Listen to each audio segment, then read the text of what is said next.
জুয়া খেলেছো, এই বয়সে বিয়ার খেয়েছো, মদ খেয়েছো, তোমরা যারা বাবা মায়ের সাথে ঝগড়াঝাটি, ইভেন মারামারি, গায়ে হাত তুলেছো, তোমরা যারা বাপ মায়ের অবাধ্য হয়ে বেকার তাদের ঘাড়ের উপর বসে বসে তাদের উপরে জুলুম করতেছো, অত্যাচার করতেছো, তোমরা যারা বাবা মাকে না বলেই বিয়ে করে ফেলতেছো ধর্মের নামে, ধার্মিক মেয়েকে নিয়ে পালায় যাচ্ছ, তোমরা যারা অন্যায় অপরাধে ডুবে আছো, লা তাকনাতু মির রাহমাতিল্লাহ, তোমরা আল্লাহর দয়া থেকে নিরাশ হয়ো না। ইন্নাল্লাহা ইয়াগফিরুদ যুনুবা জামিআ, তিনি তোমাদের সমস্ত গুনাহ ক্ষমা করবেন।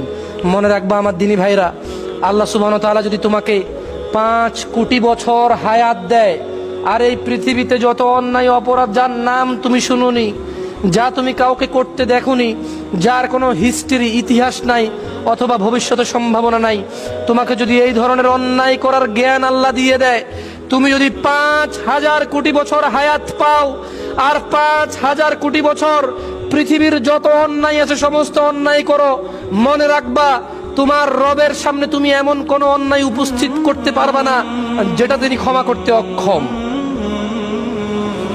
যেটা তিনি ক্ষমা করতে অক্ষম। লা তাকনাতু মির রাহমাতিল্লাহ, রবের দয়া থেকে নিরাশ হয়ো না। তুমি কি এমন অপরাধ করবা? তোমাকে আল্লাহ কতটুকু অপরাধের জ্ঞান দিয়েছে? তোমার আর আমার বর্তমান অপরাধ তো টাকা পয়সা ইনকাম নিয়ে, সুদ খাওয়া, ঘুষ খাওয়া, মারামারি করা, অবৈধ দখলদারি করা, হারাম ভাবে আয় উপার্জন করা, যে কোনো মূল্যে পয়সাওয়ালা হওয়া। তোমার আর আমার বর্তমান অপরাধ তো সলাত আদায় না করা, সলাত বিমুখী, ধর্ম বিমুখী। তোমার আমার আর অপরাধ তো জেনা, মেয়েদের সাথে ঘোরাফেরার ইচ্ছা। এই বিশেষ কয়েকটা অপরাধ ছাড়া তোমার কি অপরাধ আছে বলো যে আল্লাহ ক্ষমা করতে পারবে না? তুমি কেন নিজেকে এত ছোট মনে করছো? তুমি কেন লজ্জা পাচ্ছ রবের সামনে আসতে?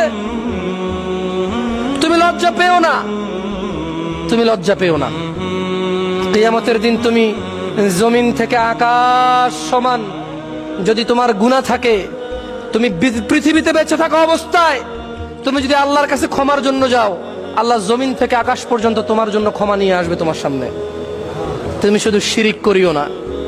লা তুশরিক বিল্লাহ, লা তুশরিক বিল্লাহ, ইন্নাশ শিরকা লাযুলমুন আযীম। তাদরি ওয়া মা হুয়া শিরক? তুমি জানো শিরিক কি? তোমাকে আমি কিভাবে বলি?